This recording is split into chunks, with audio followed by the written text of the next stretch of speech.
He doesn't smell. Can we make a start, ladies and Just gentlemen, please? cheeses and fishes. Let's try and get through this agenda as quickly as we can.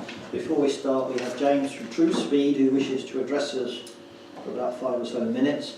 I will say, this gentleman here, I would just say that to him and the other speaker, that our meetings will be videoed for purposes of public. Well, do I look okay? Yeah, you should come I'll to make it Thank you. A little bit late. But it's just something, it will then go onto YouTube. We've been doing it for about 14 months. It's a new regulation under public freedom and democracy. I feel slightly under pressure now. Your family can download you and watch you. I think they have enough of me, to be honest with you. Where are you going to... I'm okay. Yeah, I'm fine. Good evening, everybody. My name's James Barnes. I'm a Community Engagement Manager for True Speed. Now, I don't know if you're aware of who we are. True Speed are an independent company based in Cambridge. We've been in operation for 4 years, 2 years in development and 2 years in the field. Now, what we do is bring fibre directly to the property. So not fibre to the cabinet, fibre directly to the property, which is uncontested and unshared. So you don't suffer from the usual things with the internet, dropout, buffering, or anything else. We maintain minimum speeds, guaranteed minimum speeds of 200 megabytes upload and download, and have the capability to turn it up to 10,000 megabytes. How it worked, we bought an empty pipe conduit from Breen to Chippenham, and we've been coming down from village to village to village. And we've currently got 22 villages on the go. Mark, Watchford and Blackford are going live next month. We're looking to build the network here in this area within the next 12 months. Now, how it works, we're a private company. We don't look for any local funding, or we don't take any government funding whatsoever. Now, the first 30% of the community that say, yes, we're interested, releases the funds from our partner to build the network. And the first 30% is a thank you from us, get free installation. So it costs nothing to have it installed. The cost of the service is £47.50 per month. It's an 18-month contract, and with that, that includes line rental and VAT. Like I said, we're independent from BT. So BT's infrastructure will be left in place, but you no longer need to use that, so you no longer need to pay BT's line rental. We're in a position in this area, I live in Bleedham, and we're also in the same position there where it's a no cold call zone, so obviously we can't come around and give the information to your residents. So we need as much help as possible getting that information across. We will be holding events in the area, and coffee mornings and things in the pub where you come along and buy you a drink and chat through with you. But in normal, or in my experience, in the villages where we can't get that information out, we really need the help from the residents. So it's a case of having a chat with everybody that you know, seeing how much demand there is there, and then we can push forward with it. Now, I'm going to be the community engagement manager for this area, so there'll be further communication with you guys, letting you know what's happening in the future and where we're going to be going forward from that point. We need in this area, I believe it's 212 signatures, so 212. For some reason this is counted, I think it's 760 houses. I don't know if that's whether or not that's just this area or they've put another area like East Brent together. Well, that's how they usually do it. So we need 219, I think it is, and we've got 19 at the moment. 19? 19, yeah, registered. We get a lot of people register online when they see our service. There's certain things you'll see on social media pop up about us. Please check our reviews out and have a look at us. On the review side, we were using routers that weren't man enough to the job. Unfortunately, they weren't pushing out the speeds that we were putting through to them. Now, we've arranged or signed a new deal, so all new customers will be getting new routers, and anybody that had any problems in the past will be having new routers fitted. You in all? Peter? Lisa, Andrea? Any questions? Are you live in any village? Yeah, we're live in 22 villages. Stonehallerton, all around Tune Magna, we're live. So we have 2,000 customers at the moment that are live. Okay. Can we get a reference from them, or can we take? Yeah, I was actually talking to Tune Magna Parish Councillor yesterday, and I'll be seeing her in the week, but she's happy to chat with any other parish council because she's looked into all of it, and she's actually had conversations with other suppliers such as Gigi Clear and Openreach, so she has a full view and an open spectrum as to what's going on. She's really pushing for her area because everybody around her has been connected. It's just Magna was very slow on the take-up. Now they've realised what the service is like around them, they really want the service to be brought in, so we're giving a push. But yeah, there's going to be events going on. I'm pushing to do certain things in the supermarkets, the local supermarkets, because that way it's a good catchment area for everybody goes to the supermarket.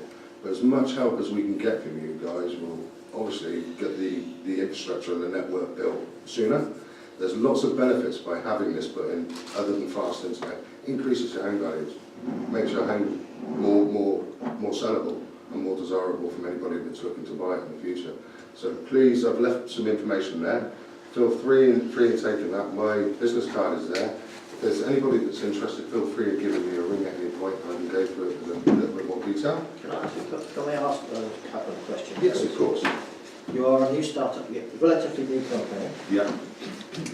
What is the projected life of the company in terms of if you are going to be this fantastic success? Yes. Can we not?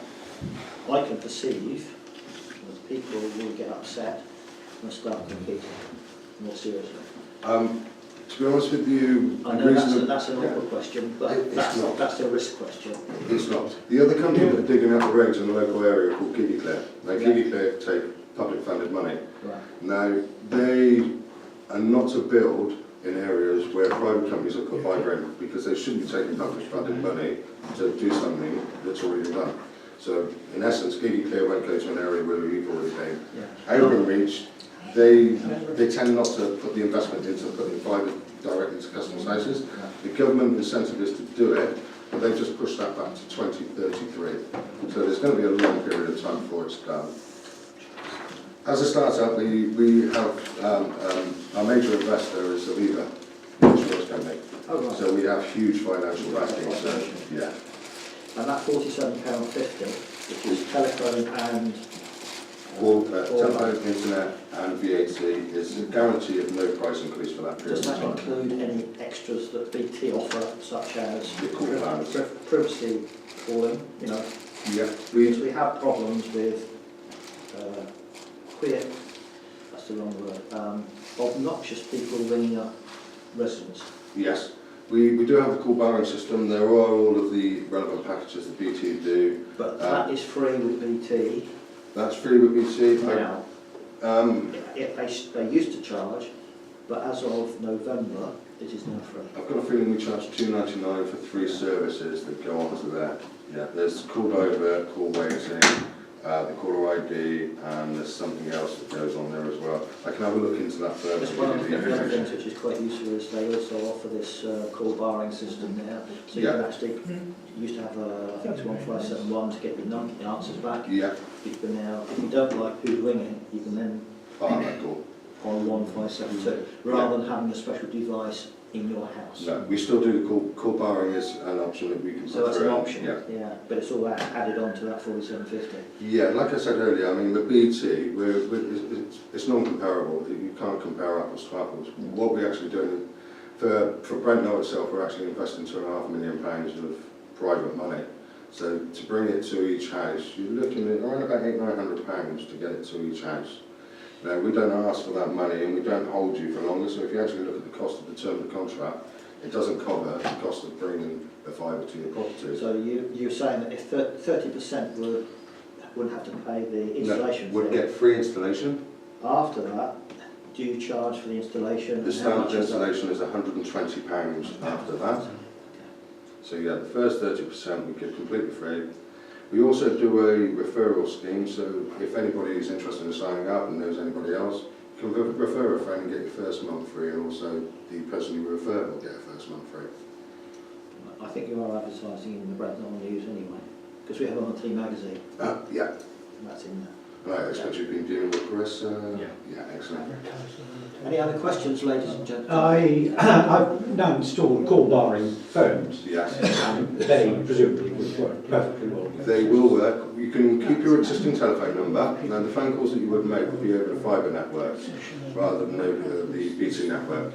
There is a one-off fee of £15 to port the telephone number over. We have to buy the existing telephone number from BT for you, so there's a one-off fee of £15. But the actual The phone, phone will still work exactly the same. In the same way. Yeah, exactly the same. Now, like I said, we use BT's infrastructure, Western Power's infrastructure to bring it to you as far as possible. Now, this gentleman said he's got a long drive. If you've got ducting for your electricity, what we'll do is we'll use the ducting. We try to avoid digging up as much as possible because we understand it causes huge, huge problems in villages. So if we can keep away from that, we will do. The majority of the work that will be done will be over the overhead Western Power cables. So we'll actually bring the fibre along the pathway there rather than digging up everything. Any other questions, ladies and gents? Okay, thank you very much, James. No problem. There's some information there. Feel free to take it. Thank you. Thank you. Have a good evening, everybody. Thank you very much. Thank you. Thank you. Paul Martin, also the council, closing Right, Paul, you're going to give us 5 minutes or so. Yes, thank you, Chairman.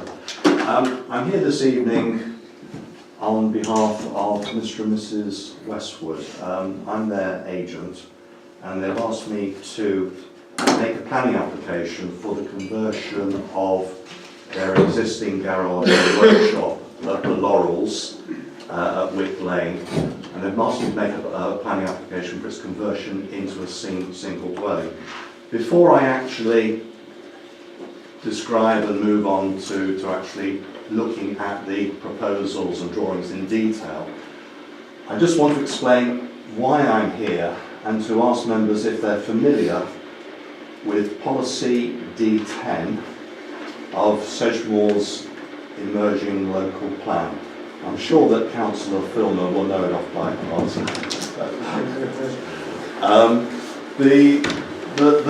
This policy D10 is what they call a self-build housing policy.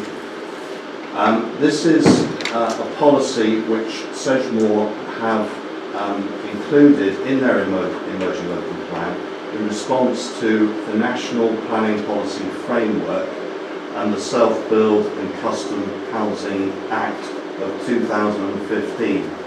Now, all local planning authorities are under statutory obligation and duty to make provision in their local plans for individuals who want to build their own homes.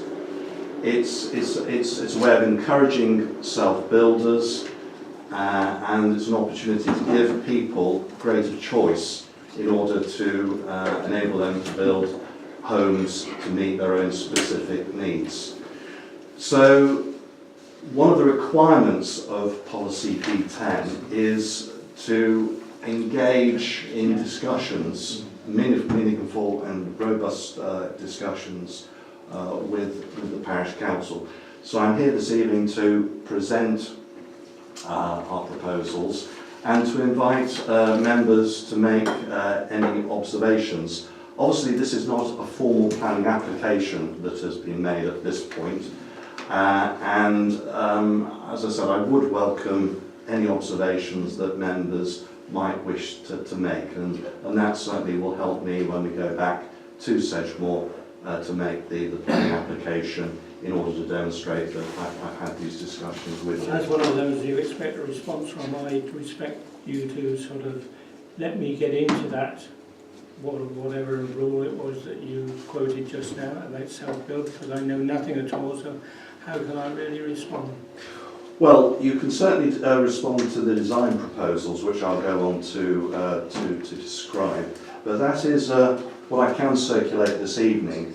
That is an extract from Sedgemoor's emerging local plan. Thank you. And there's just 2 pages there that gives an introduction to the policy and then overleaf that does describe in detail the requirements of the policy. So I'm quite happy for you to circulate that amongst members. If I can perhaps come to the other end of the table. Can we have, I mean, I think it would be quite useful before you go into the detail, can we actually have the site plan so we know exactly where it is? Yeah. We've got site plan on one of these, Paul? Yes, if you go down to, it's probably 8, I think. 8 and 9, that will give you the 8 and 9. 8 and 9. That will give you the location plan. Second mark. Yeah. So we have Burton Row along here, and we have Wick Lane coming off. That's Elm Tree Farm. That's, I think it's Bluebell House, is it? Which was built a few years ago. And then off Wick Lane, at the moment, there's an existing driveway that goes down to the Laurels, which is owned by Mr. and Mrs. Westwood. And they also own the existing garage and workshop there, and also the adjoining paddock and riding arena and stables on the land. If we could go to the next slide, please. That's right. Brilliant. So that's the site plan in more detail. So again, we have the existing driveway going to the Laurels. Now what we're proposing to do is to widen the existing vehicular entrance to create a separate driveway that will necessitate slightly shortening the length of the riding arena, which is there, and that will go down to the existing garage and workshop, and there'll be provision for parking of cars and a turning head, and also some garden there to the west. So the question we have, and it's not clear on there, where is the development boundary? The development boundary, I've actually marked up one of my other drawings there, which can be passed round. But the existing development boundary runs along here through the Laurels, and at the moment it comes up to about halfway along the rear garden of Orchard View. But it is proposed in the emerging plan to extend the development boundary and then to take it along the back of the two gardens and then back down.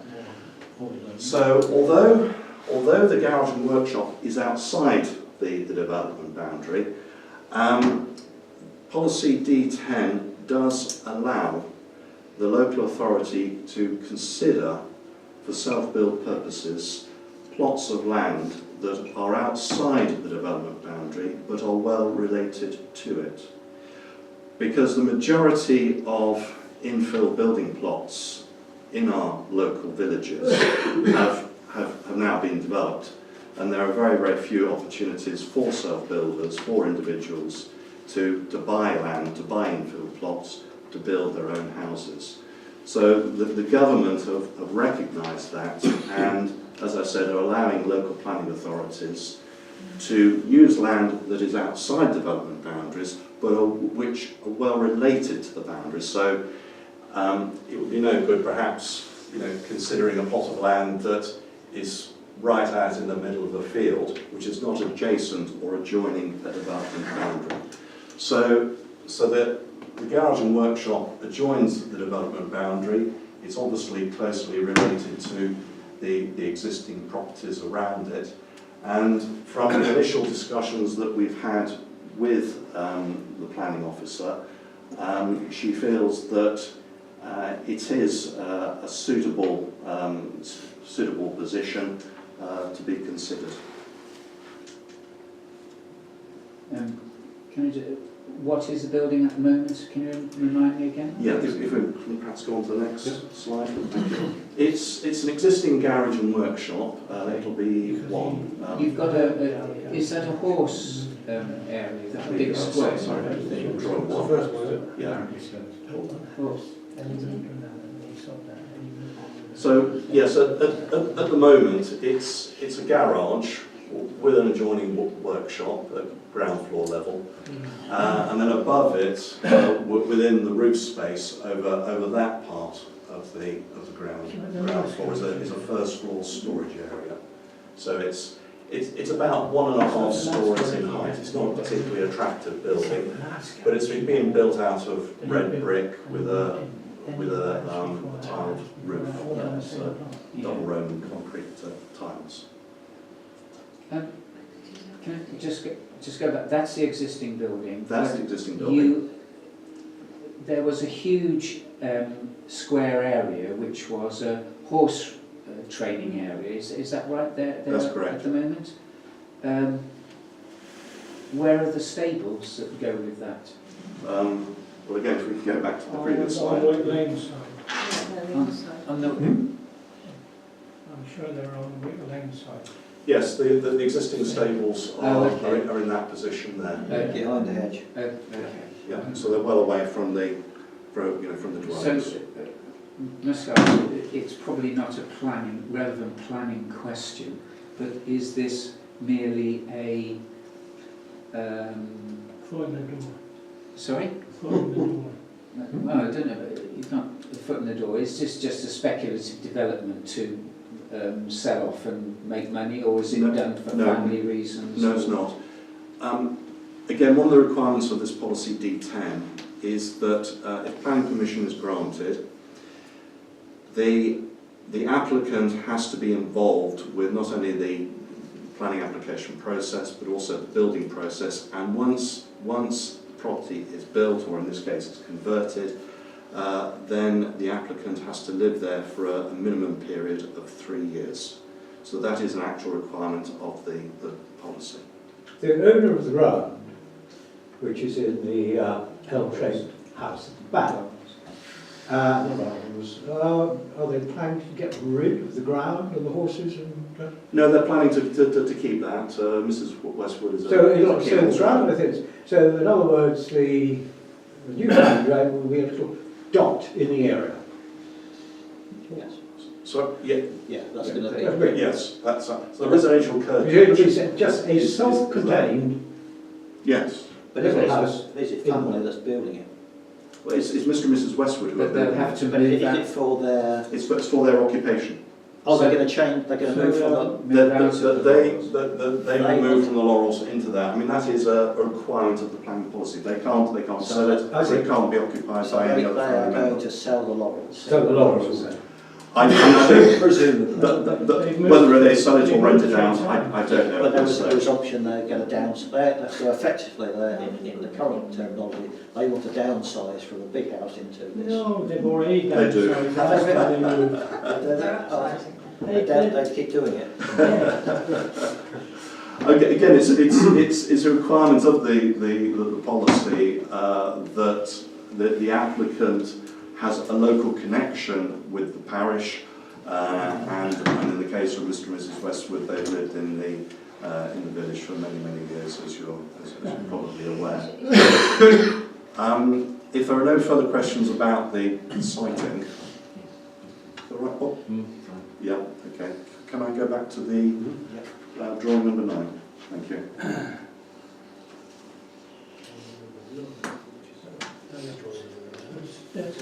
Oh, sorry, I beg your pardon. No, got the wrong number there. Number 7.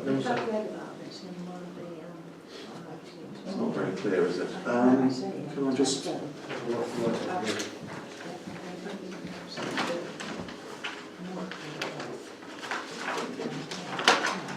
Do all your drawings look like that? Was it just mine? Varies. Depends on the PDF file. Sometimes it very well. Can I... That is a problem we face now because we don't get, even when it goes to planning, Perhaps we don't get planning plans and perhaps if I hold that up, and then you can probably look at both. But basically, what we're proposing to do is to raise the height of the existing workshop. The existing roof line is roughly like that, and we're proposing to effectively square up the front and the rear elevations and increase the ridge height by about 1.5 metres. That will enable us to create what is a more sort of cottage style property. So it'll effectively be extended upwards. and that will create a living room, kitchen, dining area, and 3 bedrooms with a bathroom and ensuite. But what I've attempted to do, as I said, is to convert this property so it is similar in character to the surrounding properties. It looks rural and in keeping with its setting. So what materials are being used? So the existing garage and workshop is built out of a red brick, so it can be red brick except the rear elevation, which is a rendered concrete block. It's an existing concrete block wall at the moment, which will be rendered. And the roof will be double Roman roof tiles, and we're using traditional cottage style windows.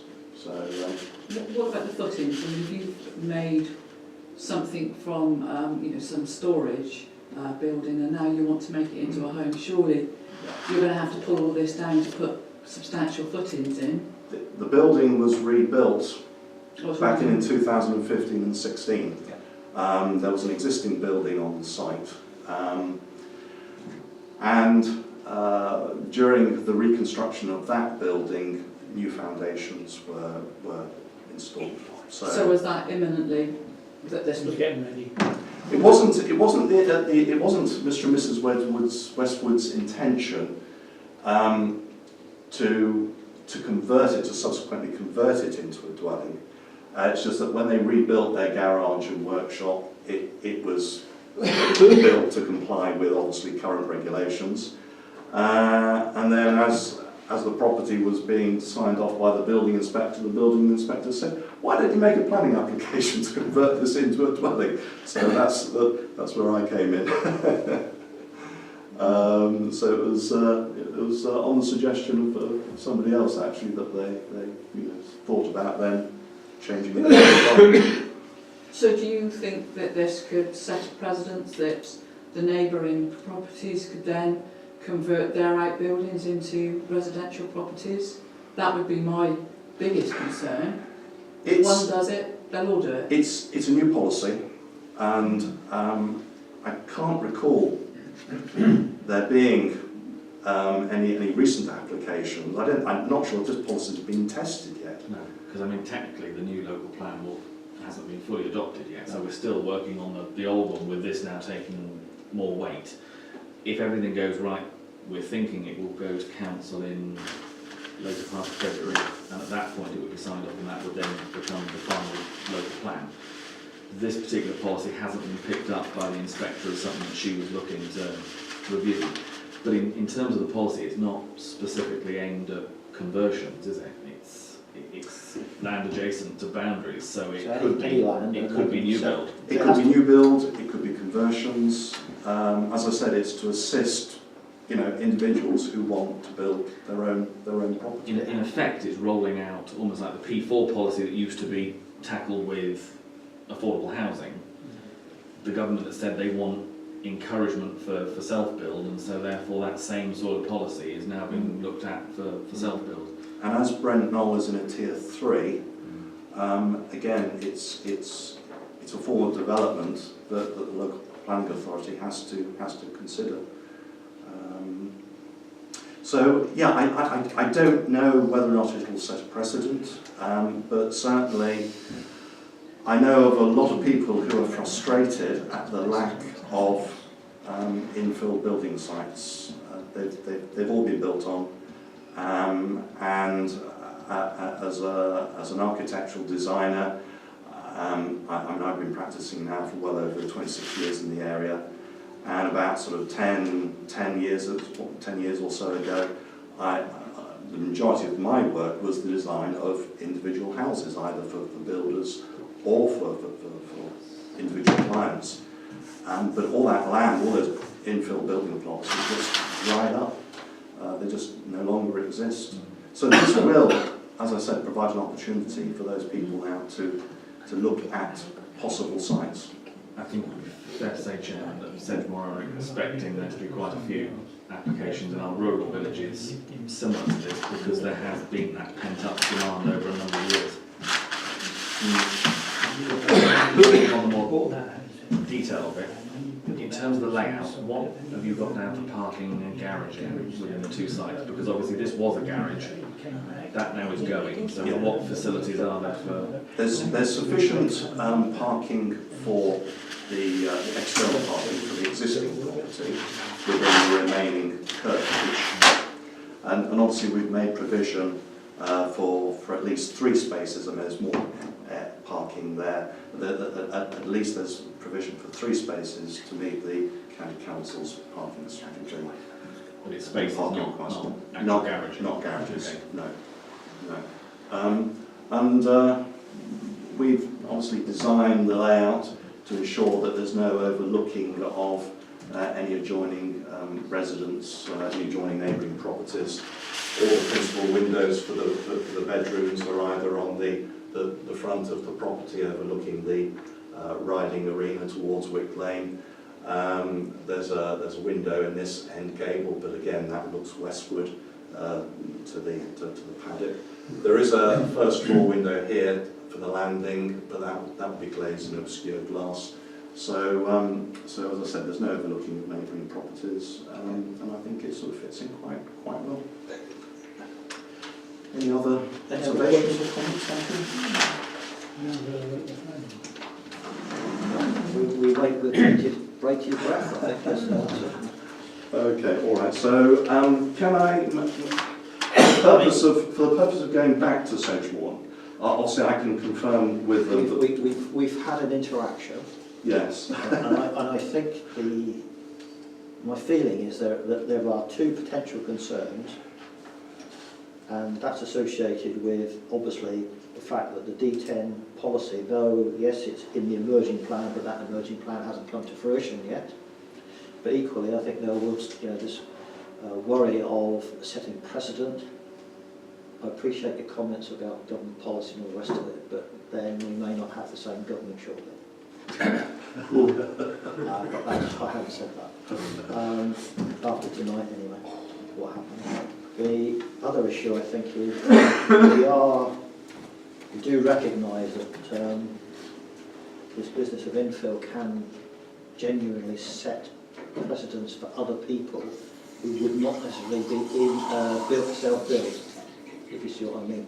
So we might get spurious, well not spurious, but applications coming in on the back of something like this, purely to sort of fly a kite. Can I comment on that one, just and not specifically not relating to this application? I mean, I think to some extent, when the local plan was being drawn up, Sedgemoor had a couple of options. One would have been to do what happened historically, which would have been to go around all the villages like Brent Knoll and redraw the boundary and suddenly bring fields in and various other sites, which would then be open for any sort of development. With this policy, it is aimed at self-build. So if people come in who aren't self-build, then that wouldn't be so easy. The one thing I would just clarify, self-build doesn't mean you physically have to put the bricks on yourself. So for example, if you commission a builder to build a house for you, that's self-build. Yeah, that's fine. Also, the applicant has to be on the self-build register, Sedgemoor self-build register. Right. And as a self-build, they would also be exempt from paying CIL, but providing they live in the property for at least 3 years. If planning permission is granted, but the development is not implemented, then the landowner or the self-builder who owns the land can't then sell it on for sort of general speculative development, or can't put it on the housing market. It has to be for a self-build and occupied by the self-builder. But presumably they could sell the house and whoever buys it could then go down that route. They could then sell it after 3 years, after having lived in it for 3 years. Yes, it could be sold. But no, I meant to us that they could sell it if they didn't want to build themselves, and then whoever bought the house could then become a self-builder. They'd have, But they have to tick all the other criteria of being in the village. yes. Is there a time limit on the village? Associated with it? It would be, I mean, the sort of criteria you'll be looking at is similar to the ones that we would be looking at on the sites for affordable housing. We expect to see a connection with the village for a period. Yeah, okay. All right. Yeah, okay, thank you. Thank you very much indeed for your time. I'm sorry I've taken up so much Thank of your you. time. I've got a lot to discuss. But anyway, thank you for your time. Thank you.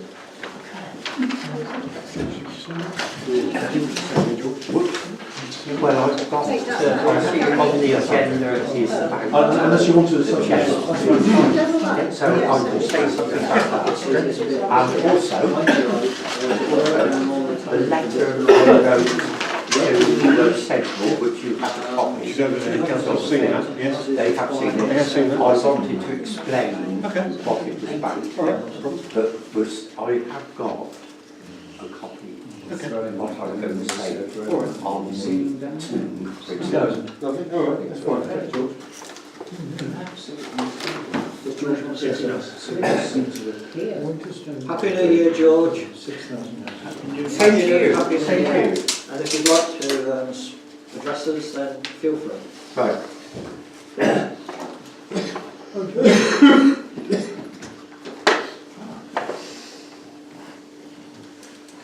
Right.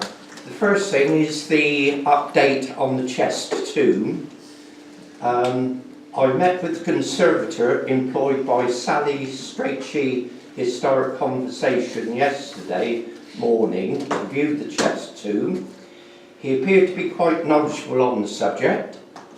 He hopes to have his report available by the end of January. During the discussion, it would appear that the options could be to seal the present stone inscription so that it doesn't get any worse, or i.e. doesn't fall off, to replace the two panels as discussed with Wells Cathedral stonemasons. Thank you. And whilst the top panel is removed for the putting in the two inscriptions, to actually rebuild the four corners, so it would be a complete rebuild. When talking to Wells Cathedral stonemasons, they did not think that to seal the stone would be possible, which was the first and